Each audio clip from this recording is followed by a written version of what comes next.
नमस्कार. मालिकेचा आजचा भाग खरंच खूप छान आहे, पण अचानक पुढील भागामध्ये एक भयानक असा ट्विस्ट आपल्या सर्वांच्या समोर येणार आहे. तर आजच्या भागात आपण सुरुवात करूया. मिहीर आणि सागर दोघंही ऑफिसला आलेले असतात आणि दोघंही बोलत असतात. तेव्हा मिहीर सगळे अपडेट्स देत असतो. आज महत्त्वाचं काय आहे, त्याचबरोबर महत्त्वाच्या मीटिंग्ज आहेत. सागर म्हणतो, पण मिहीर यापेक्षाही महत्त्वाची गोष्ट तुला सांगायची आहे, ती म्हणजे आज संध्याकाळी खूप महत्त्वाचं काम आहे. ते म्हणजे आपल्या कोमलला बघायला पाहुणे येणार आहेत, त्यामुळं संध्याकाळी आपल्याला वेळ नसणार आहे, लवकर घरी जायचं आहे. मिहीर म्हणतो, दादूस काळजी करू नको, सगळ्या गोष्टी व्यवस्थित मॅनेज झालेल्या आहेत. त्यानंतर इकडे सागर आणि मिहीर या दोघांचं बोलणं सुरू होतं. त्या दोघांमध्ये चालू असतं की या सगळ्या गोष्टी ज्या आहेत त्या ऑफिसमधल्या डिस्कशन सुरू असतं. मिहीर सांगतो की कालची मीटिंग झालेली होती, त्याचं सगळे डिटेल्स मी त्यांनाही मेल केलेले आहेत आणि तुलाही पाठवलेले आहेत, एकदा तू बघून घे. त्याचबरोबर सगळ्या गोष्टी अरेंज केलेल्या आहेत. त्यानंतर सागर मिहीरला सांगत असतो, मुक्ताचं मला कळतच नाही आहे की मुक्ताला प्रत्येक वेळेस मी समजवण्याचा प्रयत्न करत आहे, पण मुक्ता मात्र एवढं हाताला लागलेलं आहे, पण त्यांना असं वाटतं की त्यांच्याशिवाय दुसरं कोणीच काम करू शकणार नाही, म्हणून मुक्ता प्रत्येक वेळेस काम करायला पुढे जातात. एवढा उत्साह कुठून आणतात काय माहिती. हे सगळं सागरचं बोलणं सुरू असतं आणि मिहीर अपडेट्स देत असतो. त्यानंतर सागर मिहीरला म्हणतो, पण मला एक कळत नाही आहे, तू एवढं छान सगळं केलेलं आहेस, हे सगळं कशामुळे पॉसिबल झालेलं आहे. तेव्हा मिहीर सांगू लागतो की माझं इन्स्पिरेशन आहे ते म्हणजे मुक्तावहिनी, त्यांच्यामुळंच हे सगळं पॉसिबल झालेलं आहे. हे ऐकल्यानंतर सागरला धक्का बसतो आणि सागर त्या क्षणी मिहीरचा गळा पकडतो. मी मुक्ताबद्दल सांगत आहे, मुक्ता एवढं काम करत आहेत आणि तू मात्र त्यांचीच बाजू घेत आहे आणि त्यांचंच कौतुक करत आहे. तेव्हा मिहीर म्हणतो, अरे जे खरं आहे ते खरंच आहे ना, वहिनीमुळंच मला मल्टीटास्किंग कसं करायचं ते समजलेलं आहे दादूस. त्यानंतर सागर म्हणतो की ठीक आहे, बरं मला एक सांग की खरंच आज जे तू बिझनेसचं काम केलेलं आहे ना, ते जबरदस्त केलेलं आहे. तू असशील तर कोणताच बिझनेस मागं राहणार नाही, अगदी तो पुढेच जाणार आहे. हे सगळं सागर मिहीरला सांगत असतो, मिहीरशी बोलत असतो. मिहीर पण सागरशी छान असं बोलत असतो. दोघांचाही छान असा सुसंवाद चाललेला असतो. अगदी छान पद्धतीनं डिस्कशन सुरू असतं. कामाच्या बाबतीतल्या गोष्टी डिस्कस केल्या जात असतात आणि त्याचबरोबर मिहीर आणि सागर दोघंही बोलत असतात की ह्या सर्व ज्या गोष्टी आहेत ऑफिसमधल्या झाल्या की आपल्याला लवकरात लवकर आज जायचं आहे, हे सगळं चालू असतं. आणि त्याचबरोबर आता सागर म्हणतो की ठीक आहे. त्यानंतर त्यांचं बोलणं सुरू असतं आणि त्याच वेळी सागरच्या बॅगेतून एक गोष्ट बाहेर पडते, ती म्हणजे सागरने आणलेली मुक्ताची साडी. ती पाहता क्षणी मिहीर म्हणू लागतो की हे काय आहे दादूस. त्यावेळेस सागर म्हणतो, नाही रे, ते असंच सईने टाकली असेल ती साडी. त्यावेळेस इकडे सागर त्याला समजवत असतो. त्याचबरोबर इकडे आपल्याला पाहायला मिळतं मिहिका मोबाईल घेऊन बसलेली असते. मोबाईलमध्ये ती मुक्ताचा फोटो पाहत असते. तिचं असं म्हणणं असतं की खरंच मला ना मुक्ताताई कळतच नाही आहे, म्हणजे मी हे जे काय केलेलं आहे हे जेव्हा तुला कळेल ना, तुझ्या मिहूने हे सगळं कशासाठी केलेलं आहे, तेव्हा खरंच तू मला या सगळ्यातून बाहेर काढशील. पण मला ना कळतच नाही आहे की काय करू आता या सगळ्याचं मी, असं ती बोलत असते. मला ना आज खरंच खूप आठवण येते गं तुझी, कारण आपण माहिती आहे ना तुला काय करायचं ते, आठवते का तुला, आपण त्या माहिती आहे ना प्रत्येक वेळेस आपण एकत्र यायचो, भाऊबीजेला आपण तिघी एकमेकींना ओवाळायचो. त्यानंतर मयूर जीजू आपल्याला बाहेर फिरायला घेऊन जायचे, आपण लॉंग ड्राईव्हवर जायचो, किती मस्त हे सगळं वातावरण होतं. हे सगळं मिहिका बोलत असते आणि त्याचबरोबर आपल्याला पाहायला मिळतं मिहिकाचं हे बोलणं सुरू असतं आणि त्याचसोबतच बऱ्याच गोष्टी इथे घडत असतात. त्या म्हणजे मिहिका विचार करत असते आणि त्याचवेळी इकडे मिहिकाचं बोलणं सुरू असतं. मिहिका म्हणते की मी ताई तुला कॉल करू का, खरंच तुम्हाला समजून घेशील का, हे सगळं मिहिका बोलत असते. आणि त्याचवेळीस तिथं येतो तो म्हणजे हर्षवर्धन, कारण आता मिहिकाने मुक्ताला कॉल लावायचं ठरवलेलं असतं. मुक्ताला कॉल लावण्यासाठी तिने मोबाईल हातात घेतलेला असतो. तू बोलशील का गं, तुझ्या या मेहूला तू माफ करशील का, कधी एकदा असं मला वाटतं आहे की तू माझ्याशी बोलावं, त्यानंतर मावशीने मला म्हणावं की हे एक वाईट स्वप्न होतं, या वाईट स्वप्नातून ते संपलेलं आहे, आता मी आहे ना, मग मावशीच्या मिठीत मावशीच्या मांडीवरती झोपून राहावं असं मला वाटत आहे गं ताई. खरंच मला ना या सगळ्यातून बाहेर पडायचं आहे, पण मी कशी बाहेर पडणार? तुला माहिती आहे का, या सगळ्या गोष्टी इतक्या विचित्र पद्धतीने घडलेल्या आहेत ते मला कळतच नाही आहे.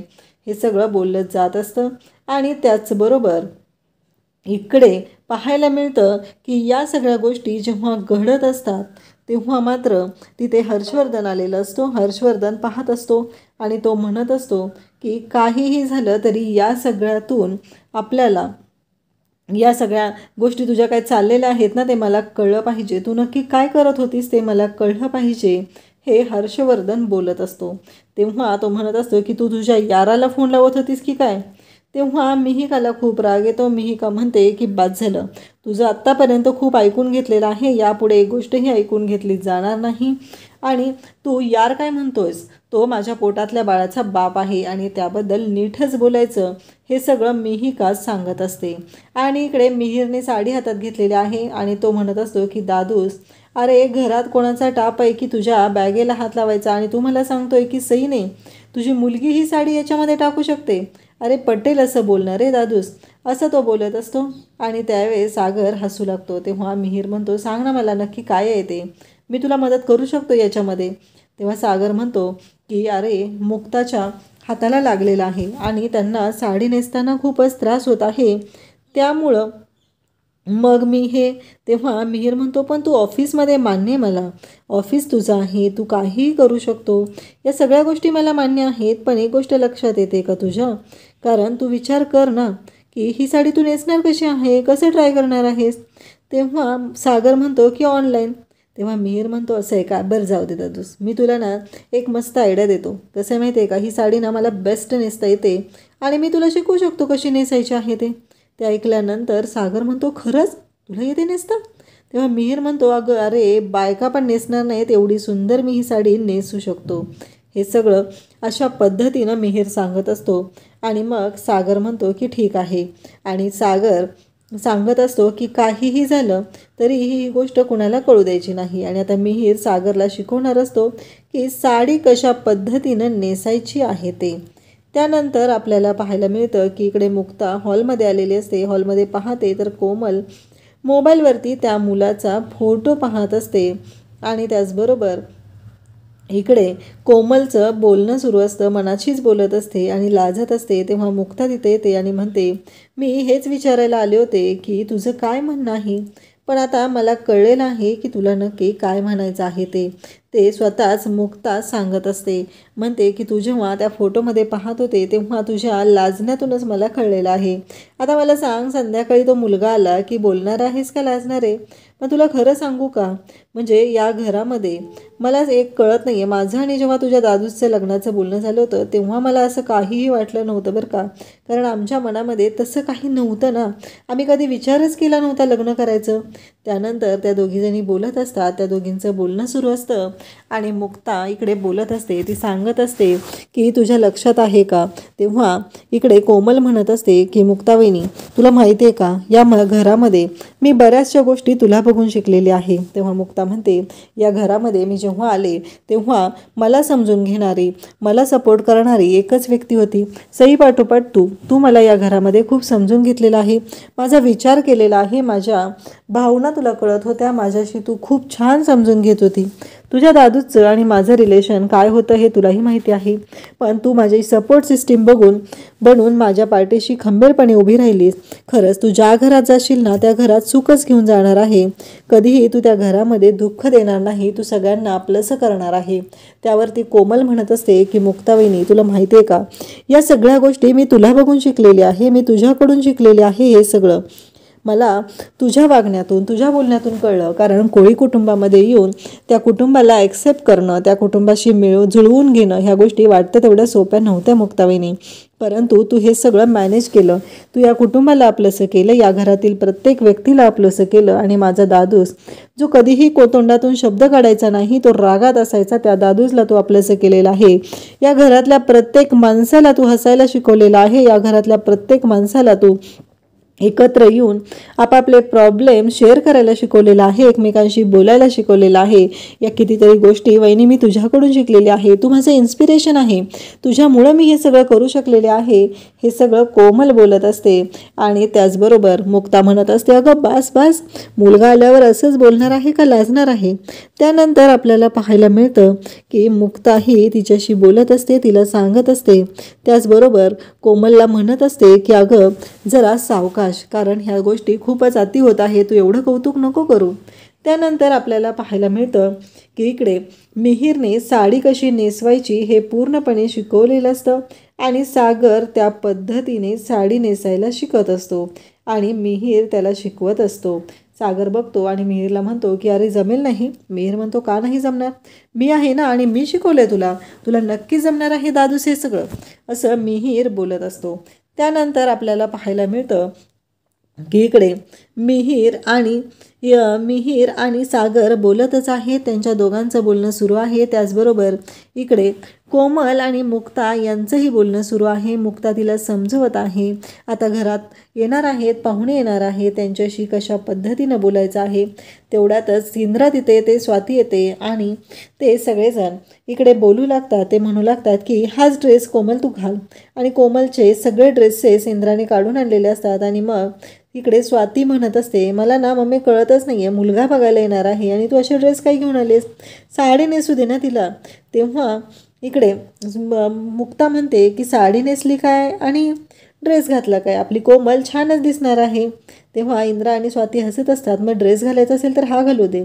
त्या मेहंदीच्या कार्यक्रमात ना खूप छान दिसत होते, तेव्हाच मला वाटलेलं की हिचं लग्न तिथंच जमून जाईल. तेव्हा इंद्रा म्हणते जमलं नाही ना लग्न तिथं, मग हा नाही घालायचा ड्रेस.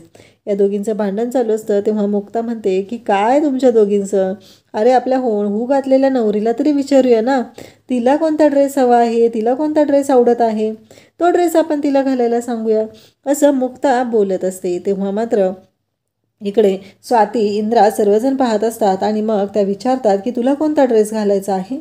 तेव्हा लगेचच इकडे सगळ्यांच्या समोर कोमल सांगते की मला हा ड्रेस घालायचा. इंद्रा म्हणते अगं आधीच सांगायचं ना, मग आम्ही दोघीजणी उगीच भांडतच बसलेलो होतो, ते भांडलं तरी नसतो, असं त्यांचं चाललेलं असतं. त्यावेळेस लगेचच मुक्ता सर्वजण हसत असतात. खूप छान असं आनंदी वातावरण असतं घरातलं, सगळेजण खुश आहेत, सगळेजण खूप मस्त आहेत.